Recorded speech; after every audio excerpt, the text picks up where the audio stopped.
Les prières nocturnes des 10 derniers jours du mois de Ramadan, parlons-en.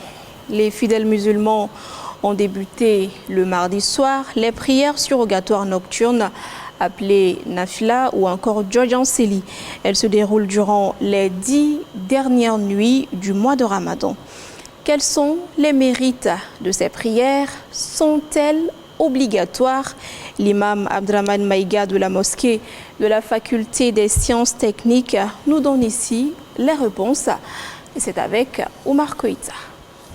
Le Ramadan est une période pour les fidèles musulmans de se rapprocher davantage de leur Créateur. C'est un moment au cours duquel ils redoublent les bonnes actions, jeûnent, soutien aux plus nécessités et beaucoup de prières.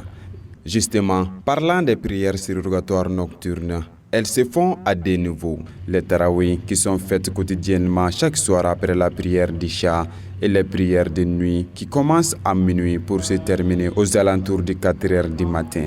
Ces dernières ont lieu durant les 10 derniers jours du mois. Quels sont les bienfaits de ces prières pour un musulman? Le prophète alayhi salatu wassalam nous a enseigné qu'il y a une nuit dans ce mois béni Ramadan qu'on appelle Laylatul Qadr. Et Allah a révélé une sourate dans le Coran qui porte ce nom-là, la souratul Qadr. Allah nous dit Inna anzalnahu fi Laylatul Qadr. Laylatul Qadr khayrun min alfi shahr.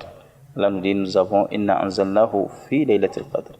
Wa ma adraka ma Laylatul Qadr. Nous avons fait descendre le Coran dans la nuit du destin. Qui te dira ce qu'est la nuit du destin? Laylatul Qadri khayrun min alfi shahr. Laylatul Qadr est meilleur que 1000 mois. C'est meilleur que 1000 mois. Donc si cela est, donc ça veut dire que ce mois Laylatul Qadr est meilleur que 1000 mois, meilleur que 84 ans et 3 mois. Et là c'est extraordinaire. Donc c'est un moment que le musulman ne doit pas rater. Le problème, c'est que le prophète cherchait ça, Laylatul Qadr dans la nuit du impair, lors des 10 dernières nuits, les nuits impaires.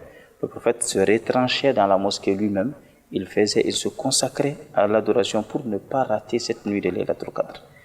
Donc c'est à cause de ça que les musulmans se retranchent les 10 dernières nuits de la mosquée pour se regrouper, pour prier, pour ne pas rater Laylatul Qadr.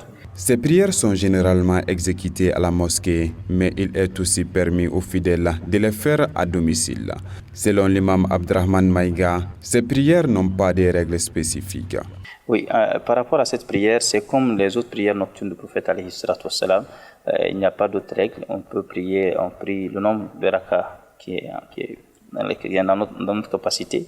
Voilà, uniquement ça. On lit le Coran al-Karim. Voilà, ceux qui ont la capacité de lire tout le Coran, tant mieux. Sinon, l'objectif c'est de prier les rakas, lire le Coran, réciter le Coran. L'imam donne des conseils aux professionnels qui doivent travailler pendant la journée.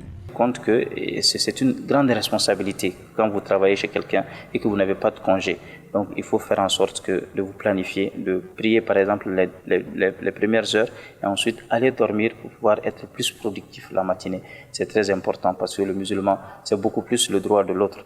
Il ne faut pas que l'acte surrogatoire vienne jouer sur l'acte obligatoire qui est le droit que nous avons avec nos employeurs.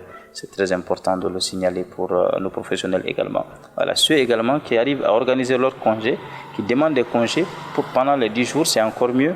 Pendant ces prières nocturnes également, beaucoup de nos mamans apportent des thés et des kengelba pour permettre aux fidèles de tenir. Un geste bénéfique selon les imams.